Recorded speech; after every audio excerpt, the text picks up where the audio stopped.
Turning now to the primary elections across the U.S. Last night was a big win for Republicans in Florida. Representative Matt Gaetz, who led the effort to oust former House Speaker Kevin McCarthy last year, easily defeated his McCarthy-backed primary challenger. And avid Trump supporter Senator Rick Scott defeated his GOP challenger and will face off against the Democratic nominee for a chance at re-election in November. Meanwhile, in Alaska, Democratic incumbent Representative Mary Peltola advanced from the state's primary as she fights to keep the seat blue. CBS News congressional correspondent Nikole Killion is following these races for us from Capitol Hill.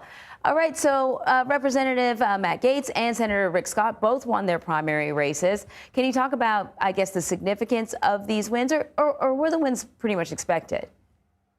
Well, to a certain extent, they were expected. But in terms of Matt Gaetz, it is significant in the sense that you will recall that he was one of the lawmakers who led the ouster against former House Speaker Kevin McCarthy. So this was a pretty contentious primary that he faced in challenger Aaron Dimmock, who was backed by McCarthy-aligned groups. And I talked to Congressman Gaetz last night, and he said that, he believes that the former House Speaker engaged in revenge, engaged in pettiness, had these PACs that spent all this money trying to defeat him and smear him, in his view. And ultimately, he said that they were unsuccessful. And so, he feels very confident going forward. Obviously, this is a pretty safe-leaning Republican seat, so he is likely to advance in November. But he was the last member that faced this kind of challenge. It started earlier this summer with Congresswoman Nancy Mace. She won her primary.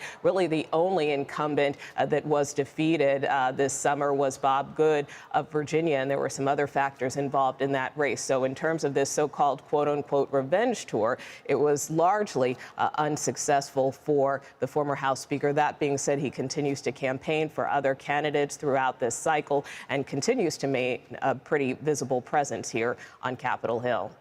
Also, votes were cast in Alaska and Wyoming, primaries there. What do we know about those elections, how they played out? Well, again, same thing, kind of pretty much as expected. The interesting thing about Alaska, of course, as you mentioned, is Mary Peltola, who was the first Alaska native to win her contest in the last cycle. She is going up again for re-election, but she has faced some headwinds in her home state. She has not made any endorsements, for instance, in the presidential cycle because she is in such a red state. So she's kind of really had to kind of toe the line in terms of trying to appeal to both parties, particularly because in Alaska you have ranked choice voting. So what we saw is that she advanced along with two Republican challengers in the fall. And because of this ranked choice vote system, really this will come down in November to whoever gets the most votes. All right, Nikole, thank you.